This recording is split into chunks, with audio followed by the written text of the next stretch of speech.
नमस्कार, मी गजानन धुमाळ. सद्यस्थितीमध्ये आपण बुलंद भारत पार्टी या पक्षाकडून आपल्याला कुणाल कांता शर्मा आमच्या संस्थापक अध्यक्षांनी आपल्याकडे महाराष्ट्र प्रदेश अध्यक्ष ही जिम्मेदारी सोपवली आहे. तर मला असं महाराष्ट्रातील युवक आणि जे काही सामाजिक कार्यकर्ते असतील त्याला असं आवाहन करायचं आहे की आपल्याला या बुलंद भारत पक्षाकडून महाराष्ट्रात आपल्याला पक्ष संघटन नेमायचं आहे.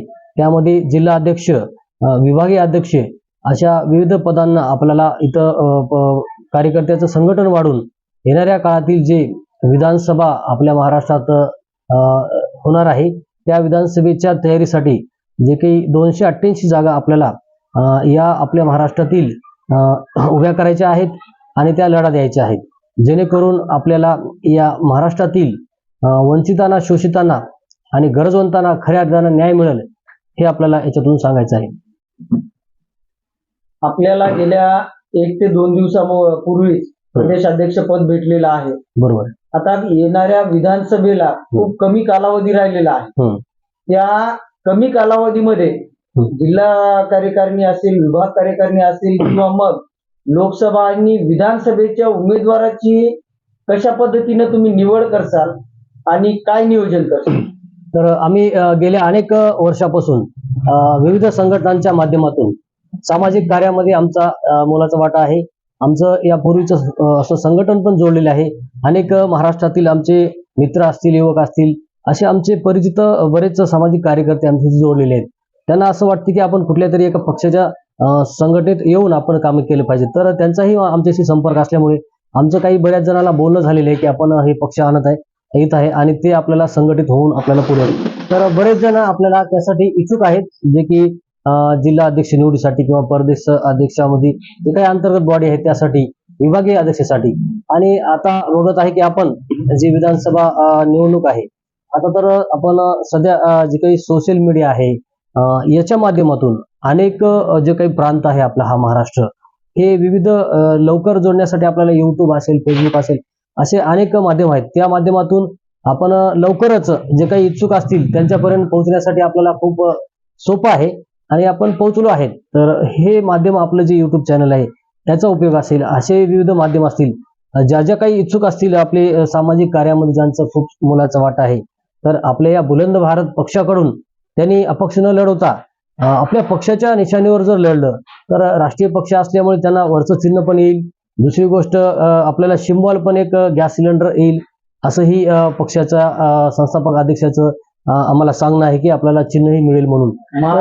महाराष्ट्राची सध्या परिस्थिती पाहिली तर या ठिकाणी महायुती आणि महाविकास आघाडी यांच्यामध्ये खूप मोठ्या प्रमाणामध्ये चुरस चालू आहे. ह्याचा काय फायदा आपल्या पक्षाला होऊ शकतो?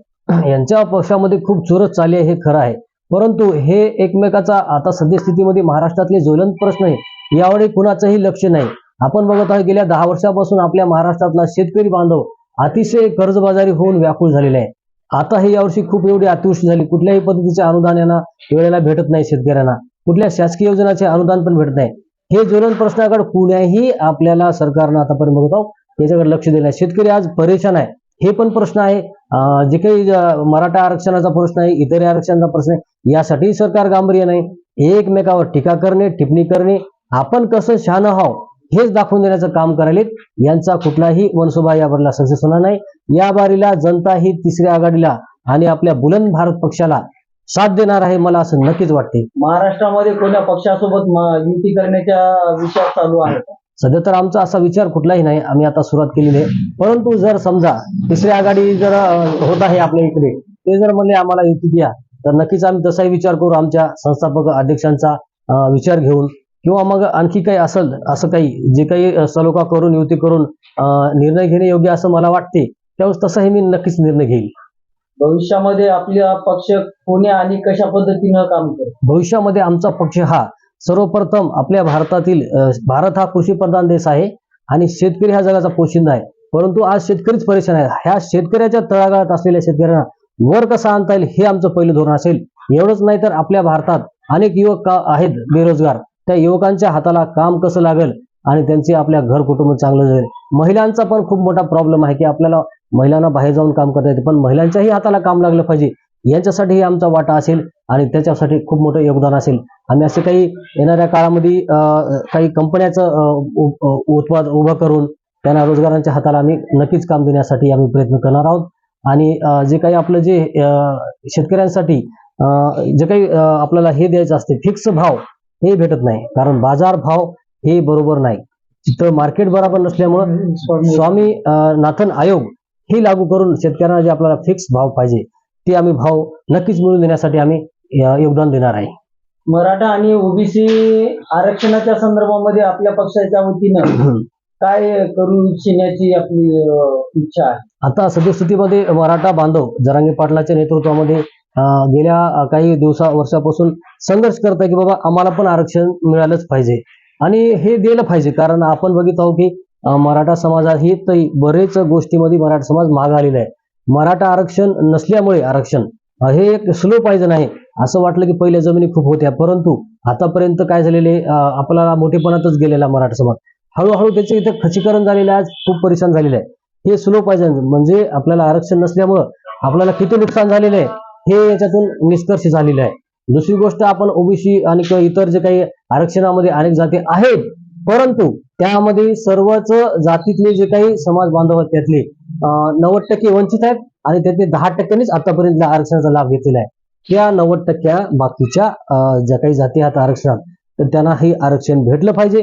ज्यांना पहिले भेटले त्यांचं टाळलं पाहिजे आणि नवीन जे काही खरेच गरजू होतं त्यांना आरक्षण भेटलं पाहिजे. आरक्षणाचा हेच उद्देश आहे की आपल्या भारतातला जो काही समाज असेल तो प्रगत झाला पाहिजे, पुढे आला पाहिजे आणि सर्व समान झाला पाहिजे, हे उद्देश आहे. परंतु आज रोजी आरक्षणाचा फायदा एकदा नाही त्याने 10-20 घेतला त्यालाच होत आहे, परंतु तुमच्या माझ्यासारख्याला आरक्षणाचा लाभ होत नाही.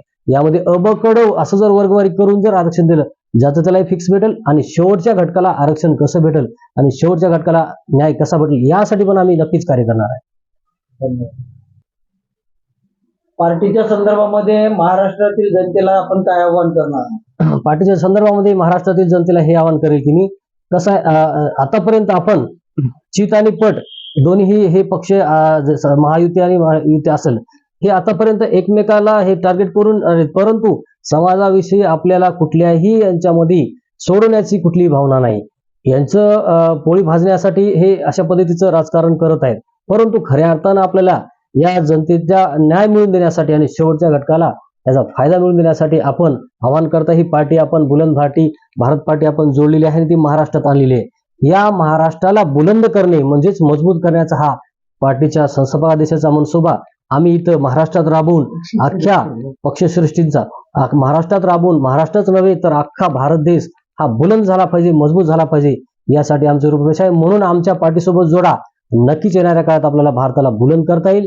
आणि यासाठी माझं आव्हान आहे की आपण आमच्याशी संपर्क करावा. माझा संपर्क नंबर आहे 84 21 20 45 52.